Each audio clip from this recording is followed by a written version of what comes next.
Bonsoir, merci d'être ici à ce rendez-vous sur l'orientation.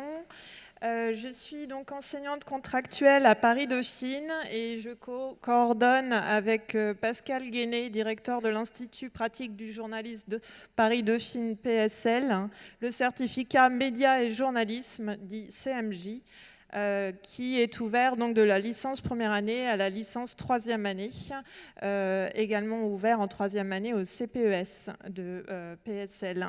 Aujourd'hui, je suis venue donc présenter le master de journaliste de l'Institut pratique du journaliste, donc de l'école de journalisme de PSL. C'est une école qui est reconnue par la Commission paritaire nationale de l'emploi des journalismes, la CPNEJ, via un dispositif prévu par la Convention collective nationale de travail des journalistes. Il existe 14 écoles reconnues en France ou filières de formation en journalisme. Et l'IPJ est l'une d'elles depuis 1991 et met l'accent sur la formation pratique. C'est-à-dire que aux enseignements généraux s'associent des enseignements pratiques dispensés par des professeurs des universités, mais également des journalistes professionnels. Ceci permet aux étudiants qui sortent donc de notre master d'être tout à fait opérationnels à la sortie de l'école et de s'insérer sur le marché de l'emploi, que ce soit dans les médias, radio, télé, web ou dans la presse papier qui existe encore. Donc, pour être opérationnels, les étudiants en Master 2 peuvent choisir en fait un parcours à partir de la rentrée prochaine, donc un parcours économie et sociale ou international et Europe ou politique et sociale, avec également des spécialisations sur l'écriture numérique et l'enquête, ou bien une spécialisation pour devenir reporter radio plurimédia, ou encore une spécialisation pour travailler dans l'audiovisuel, la vidéo, la télévision. Ils peuvent également choisir des options pour travailler en agence de presse, notamment préparer des concours comme à l'AFP, pour s'intéresser aux nouvelles pratiques dont le fact-checking, c'est-à-dire la vérification des faits, ou encore le data journalisme, le journalisme de données. D'autres options leur permettent de se spécialiser dans des pôles du journalisme, notamment en police-justice ou dans le sport ou encore dans les sciences et le développement durable, entre autres. Nous préparons donc les étudiants à une variété de métiers dans les médias qui peuvent aller du métier de reportage, de reporter, à des missions donc, telles la rédaction en chef ou la présentation des journaux ou des missions. Donc le journalisme, c'est un métier passionnant, exigeant, crucial, n'est-ce pas, dans notre démocratie, où il faut faire preuve d'une curiosité qui demande de l'intelligence, de la débrouillardise et, j'insiste, une maîtrise technique, puisque c'est un métier qui est quand même en transformation constante avec la circulation des informations et le développement du plurimédia. Donc là, nous venons de fêter les 40 ans de l'école vendredi dernier et il y avait d'anciens élèves et d'anciens étudiants de l'IPJ comme Cécile Mégy, directrice de RFI, Hamdan Mostafazi, rédactrice en chef de Courrier International, Émilie Train Nguyen à France 3 TV. Vous reconnaissez ici Jamie Gourmaud, etc. La plupart de nos étudiants intègrent donc des rédactions en télé, presse écrite, radio, agence de presse et web, comme je voulais signaler. Cette école donc, de journalisme PSL est accessible sur concours. Il y a une forte sélection. Et nous avions en 2019 700 candidats.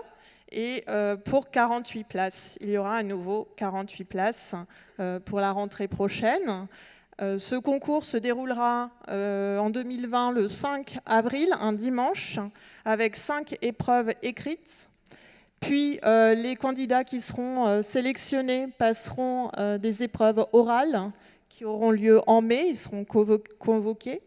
Ces épreuves donc, sont au nombre de 4 épreuves à la fois individuelles et collectives, parce que l'esprit collectif et le travail de groupe ont une importance à l'IPJ.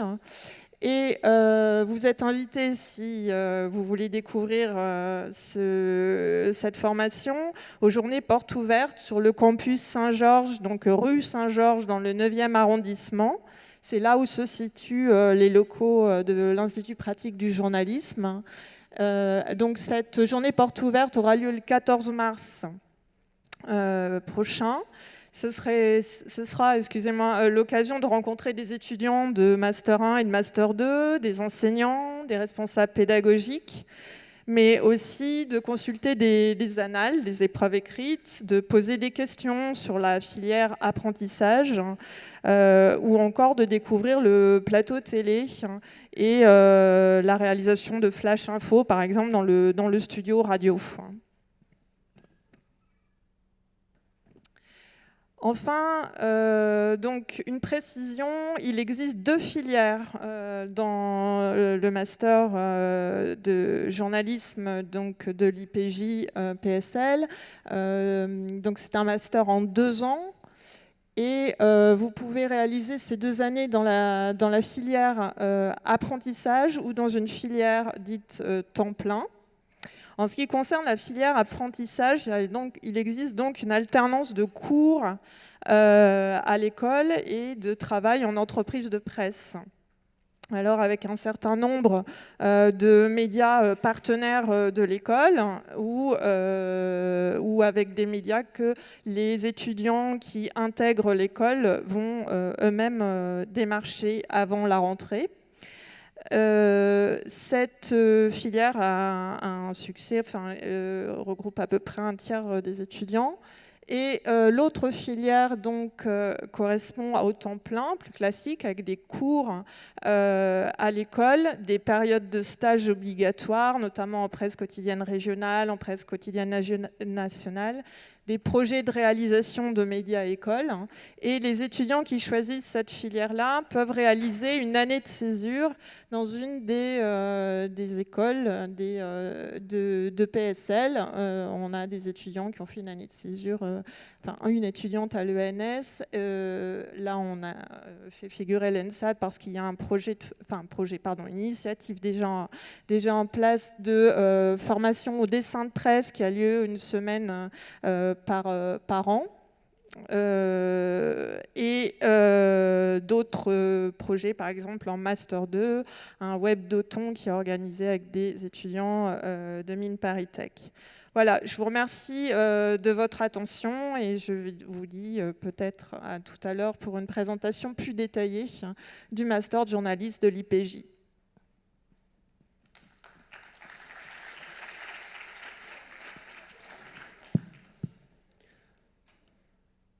J'enchaîne. Bonsoir à tous. Donc, je vais vous parler des masters MIDO. Je suis Marc Hoffman, le directeur du département MIDO. Donc, il y a 2 mentions de master en MIDO, un master mathématique et un master informatique. Ce sont des masters de diplôme national, les 2, sélectifs à l'entrée. Alors, il y a quand même un principe pédagogique qui est de règle en MIDO. On a une licence qui est assez exigeante et qui est d'un bon niveau, d'un très bon niveau de formation. Et on a un principe pédagogique qui est qu'un étudiant de L3 MIDO qui a réussi sa licence devrait se voir offrir une place en master MIDO. Voilà. Ce n'est pas inscrit dans la loi, puisqu'il s'agit de 2 diplômes de nature différente, mais c'est un principe qu'on a cherché à appliquer et qu'on a pu appliquer jusqu'à présent. Alors, je commence par mathématiques, et je ferai informatique après. Le master mathématiques et applications s'organise, comme tous les masters, en 2 années, M1, M2. 3 parcours en Master 1, un parcours, puis je dirais des choses un peu plus générales sur les masters après. Donc 3 parcours en M1, un parcours maths appliquées, un parcours maths approfondi, et un 3e parcours qui ne concerne pas vraiment les dauphinois, qui est un parcours ENS, qu'on appelle maths fondamentales, dont je parlerai plus tard. Donc en fait 2 parcours, maths approfondi, maths appliquées. Maths appliquées branche vers des disciplines qui vont naturellement conduire aux applications et aux métiers des mathématiques. Il s'agit de l'actuariat, statistique et méthodes mathématiques en économie. Voilà. À la fin du Master 1, si vous avez réussi le Master 1, vous avez une place d'office en Master 2, maths et applications, pas nécessairement dans le parcours de votre choix, mais vous serez pris en M2. Le M2 s'organise, lui, autour de 5 parcours. Donc, vous récupérez les plaquettes, elles sont très bien faites. Un parcours actuariat, qui est le parcours phare, si j'ose dire, de maths Mido concernant, disons, une sortie professionnalisante. Il s'agit des mathématiques du risque. Le master MASEF, c'est mathématiques de l'assurance, de l'économie et de la finance. Donc ça, c'est tous les métiers de la finance de marché, donc quant, trading et autres. Le master MASH, ça, il s'agit du master de machine learning de maths. Donc machine learning, ça veut dire quoi MASH? C'est mathématiques, apprentissage et sciences humaines. Et le master maths, MATH, qui lui fait des maths plus fondamentales, plus théoriques. Bon, ça c'est des acronymes, ça ne nous explique pas vraiment comment est organisé le M2. De manière un peu plus spécifique, il y a des masters, il y a des parcours qui sont, si vous voulez, orientés vers la recherche, même s'il ne faut pas se tromper sur le sens de orienter vers la recherche. Vous savez, orienter vers la recherche, ça veut dire qu'après le Master 2, on peut envisager de faire un doctorat. Mais vous savez, ce n'est pas parce que vous faites un doctorat que vous allez être obligé de terminer professeur d'université comme nous, rassurez-vous. Un doctorat, c'est un niveau, c'est une formation. La grande majorité des docteurs en mathématiques et en informatique vont travailler plus tard dans le privé ou dans des organismes publics en recherche et développement. En fait, le doctorat, c'est le niveau qualité qui vous met au même niveau que les grandes écoles d'ingénieurs, etc. Donc c'est quelque chose qu'il ne faut pas...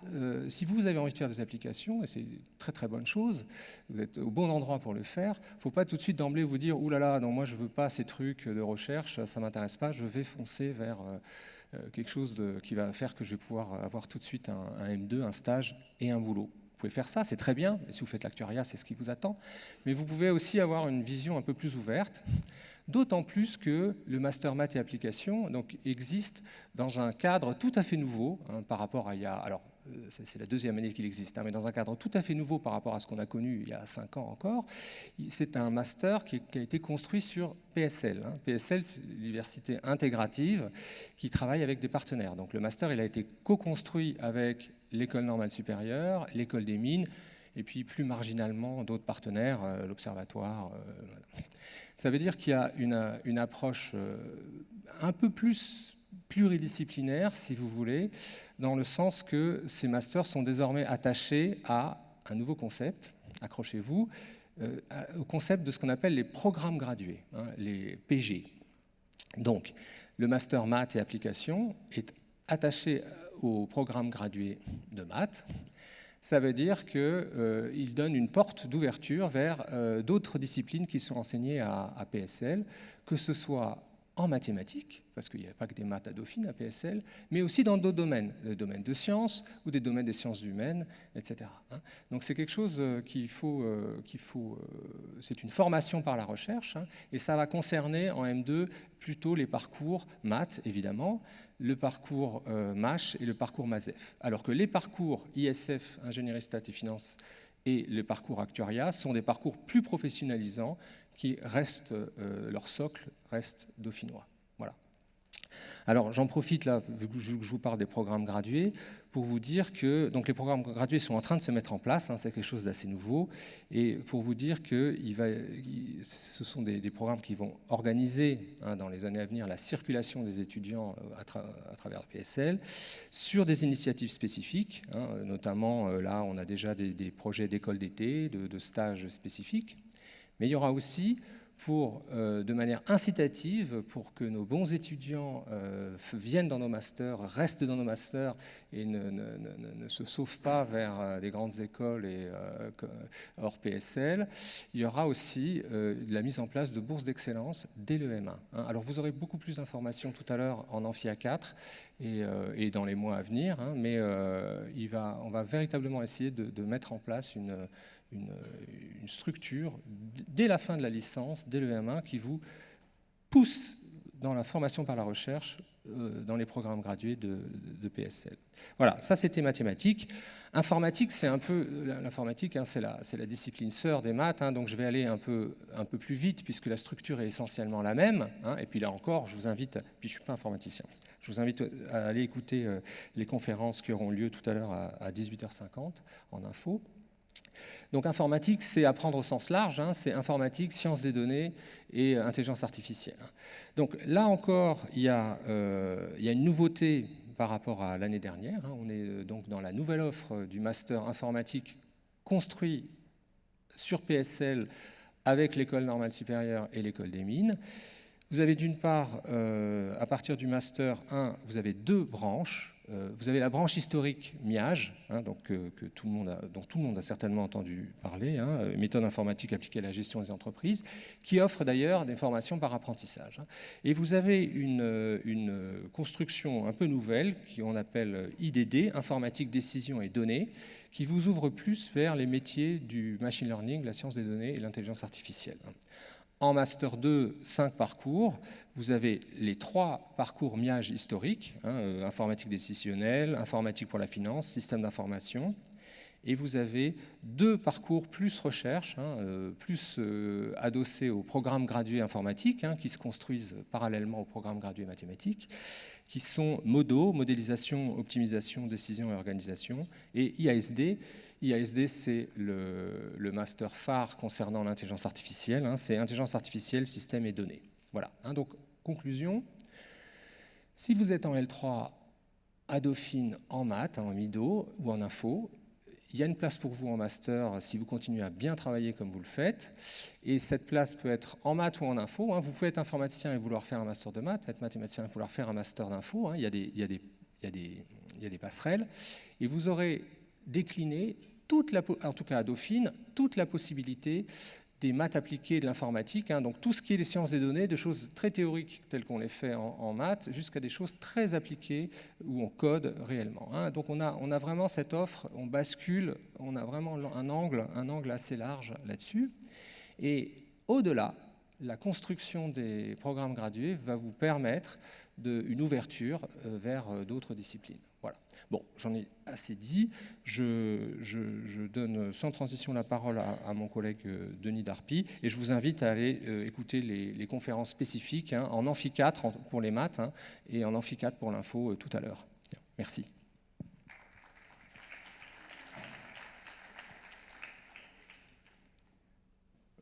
Bonjour, donc je suis Denis Darpy, je suis professeur ici à Dauphine, plus particulièrement en marketing, et je suis directeur du département MSO. Alors peut-être je vais structurer en 3 éléments. Premièrement, ce qu'est MSO, quelle est l'offre de formation d'MSO. Deuxièmement, les choix que vous aurez à faire, comment vous guider dans vos choix. Et troisièmement, comment postuler ensuite aux différents masters.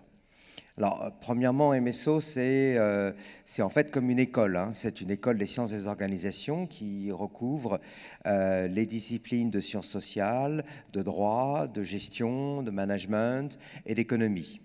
Et autour de ces différentes disciplines, on retrouve 16 masters qui couvrent l'essentiel des métiers des organisations, qu'elles soient publiques ou privées, Vous pouvez à la fois travailler dans les organismes publics, dans l'administration, mais également dans les grandes entreprises privées, que ce soit en finance, en marketing, ou bien globalement en management ou dans des cabinets de conseil en management. Donc c'est extrêmement large, d'où la nécessité peut-être également de vous aider à définir votre projet. Autre particularité des formations qui sont présentées dans le cadre de sciences des organisations, c'est 3800 étudiants et peut-être à préciser, dont 1200 apprentis. C'est important dans vos choix. La possibilité de l'alternance, qui est un moyen pour vous à la fois d'avoir un salaire, mais également d'être immergé dans l'entreprise en même temps que vos études. Et ça renforce l'intégration professionnelle de votre formation. Dauphine est un cas unique en France avec quasiment 40% des étudiants de MSO qui sont diplômés d'un master en ayant suivi la trajectoire d'apprentissage en alternance. Donc cette trajectoire est importante pour vous dans vos choix. Également des parcours, 800 étudiants sont en année de césure. Nombreux sont nos étudiants qui, entre la première année et la deuxième année de master, font 2 stages ou bien un stage et une expérience humanitaire. Ce sont autant d'éléments ou d'expériences qui renforcent votre intégration et votre, alors certains diraient l'employabilité, mais derrière, ça renforce la vitesse à laquelle vous intégrez effectivement le monde professionnel à l'issue de votre master. C'est des points, cette année de césure fait partie de votre formation. Donc lorsqu'on pense à master en 2 ans, je pense qu'il faut tout de suite vous projeter en 3 ans pour l'intégration dans le monde professionnel. Alors ça, c'était mon premier point concernant en fait l'offre de formation qui est extrêmement large. Vous verrez les différentes conférences en soirée ou bien autour des différents manches debout, plusieurs étudiants qui vous expliqueront les différents programmes des différents masters. Je voudrais, dans les quelques minutes qui me restent en deuxième partie, insister sur les choix que vous allez faire. En fait, vous avez des choix qui sont à la fois, est-ce que je fais de l'alternance? Est-ce que je fais une trajectoire internationale? C'est important parce que la trajectoire internationale, c'est un moyen également de découvrir le monde, c'est un autre moyen de se former. Vous avez certainement eu une expérience d'échange pendant votre licence. En master se développent des parcours internationaux. Je pense notamment à un double diplôme avec Goethe, Université à Francfort, ou la Ca' Foscari à Venise au sein du Master Économie et Finance. Un double diplôme dans le Master Finance avec la Louis à Rome. Chaque fois, ça veut dire une année à Dauphine, une année chez le partenaire. Se développent également des diplômes avec l'université Tongji à Shanghai et actuellement on est en train de travailler dès pour la rentrée prochaine de double diplôme aussi bien en économie du développement qu'en management international avec l'université Mohamed VI Polytechnique, une nouvelle université extrêmement importante qui se développe au Maroc et avec une visée vers les pays du Sud. Donc des ouvertures nouvelles qui se proposent à vous. Alors, les choix, vous devez les faire, en fait, premièrement, est-ce que je vais avoir une trajectoire internationale ou pas? Deuxièmement, un deuxième choix, c'est est-ce que je souhaite bénéficier d'une année de césure ou pas? Si vous faites un apprentissage en 2 ans, vous ne pourrez pas avoir l'année de césure. Donc, si vous souhaitez l'année de césure, il faut faire une formation initiale en première année de master et en deuxième année de master, possibilité de choisir une formation en apprentissage. L'apprentissage peut être sur 1 an comme sur 2 ans. Donc ça, c'est un deuxième point qui doit également vous guider. Alors souvent, on nous pose la question, est-ce que je vais perdre des chances de faire le parcours en apprentissage en deuxième année si je ne fais pas mon travail ou sur ma formation en 2 années en apprentissage? Le choix n'est pas par rapport à ça. Si vous êtes motivé, vous ferez ce que vous voulez. Le choix est certainement, surtout, vous sentez-vous suffisamment mûr aujourd'hui pour choisir quasiment votre parcours de M2, puisque lorsque vous rentrez en apprentissage sur 2 ans, il faut déjà sélectionner le parcours que vous allez choisir sur votre M2.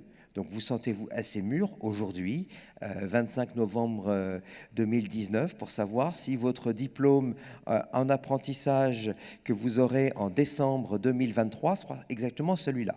Donc ça, la première question que vous devez vous poser. Est-ce que vous vous donnez un peu de temps de réflexion? Deuxièmement, si vous souhaitez une trajectoire internationale, c'est est-ce que je vais être d'accord pour encore faire du multicampus? C'est un moyen de s'ouvrir. C'est également pour d'autres un moyen de perdre le contact avec la famille ou les amis. Donc c'est d'autres questions. Ensuite, ça peut être également des trajectoires pédagogiques. Il y a des masters qui sont plus traditionnels, d'autres qui favorisent l'apprentissage en équipe sur projet. Donc renseignez-vous sur les méthodes pédagogiques des différents masters. Autre élément sur lequel vous devez faire vos choix, c'est les débouchés professionnels. Alors très souvent, les étudiants sont extrêmement, et vous, aujourd'hui, vous êtes extrêmement inquiets sur, voilà, j'aimerais être chargé de clientèle ou consultant en management ou consultant en organisation de développement durable, par exemple. Quel master dois-je choisir? Alors, il y en a qui sont effectivement fléchés par rapport à cela, mais sachez que tous les masters ouvrent à tout le monde. Ne vous enfermez pas nécessairement dans une voie. Les choix ne sont pas figés. On constate que 5 ans après la sortie de l'université, bien souvent, les étudiants ont une fonction, une activité professionnelle qui correspond à l'activité professionnelle d'un autre parcours du même master. Donc, les choses ne sont pas figées, elles évoluent avec le temps. C'est la formation que vous allez faire qui va vous motiver et qui va être un point important. Donc, pour résumer, hein, les choix sont importants, mais ils ne sont pas définitifs. Alors, cependant, il faut quand même faire attention à quelques éléments.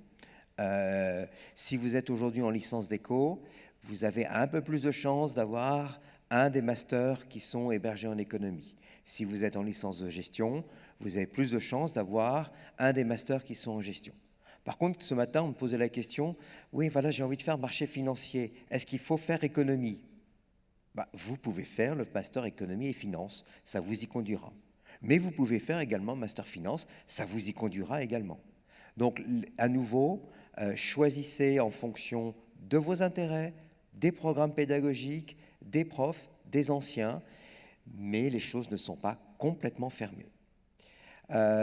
Souvent également, on nous pose la question, est-ce que je dois choisir en fonction, par exemple, des matières, des projets? Oui, c'est un des éléments, mais ce n'est pas également définitif.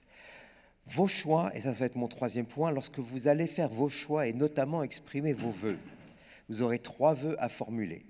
La période de candidature s'étend de mi-février à mi-mars. C'est à ce moment-là que vous allez faire vos vœux par rapport aux différents masters. Alors, vous avez, au niveau des MESSO, 16 masters différents.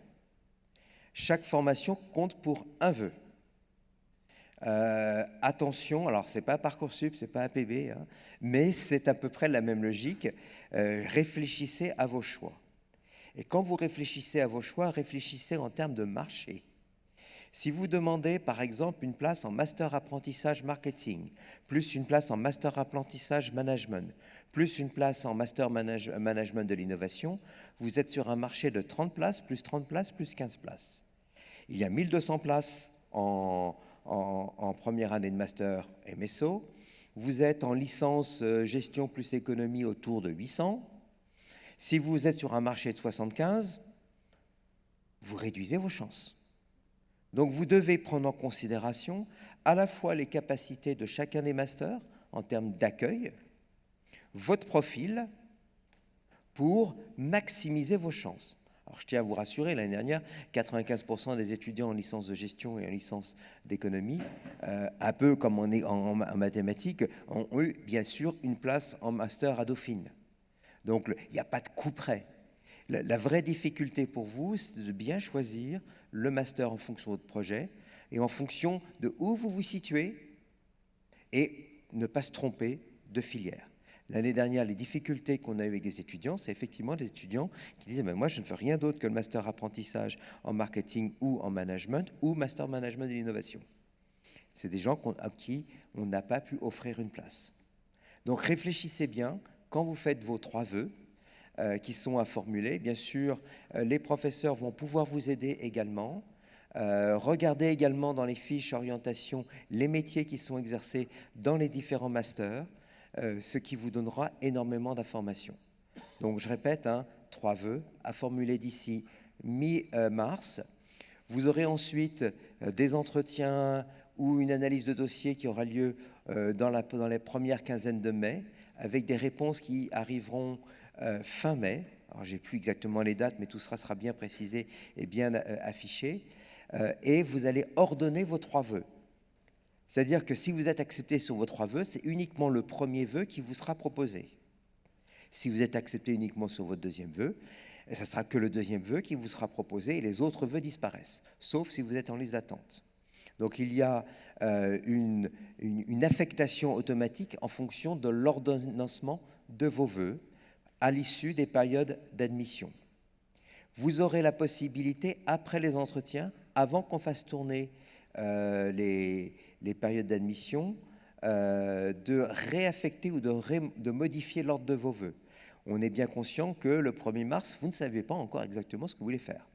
Donc, autour du 5 mai, quelque chose comme ça, je crois, vous aurez la possibilité de réordonner vos vœux.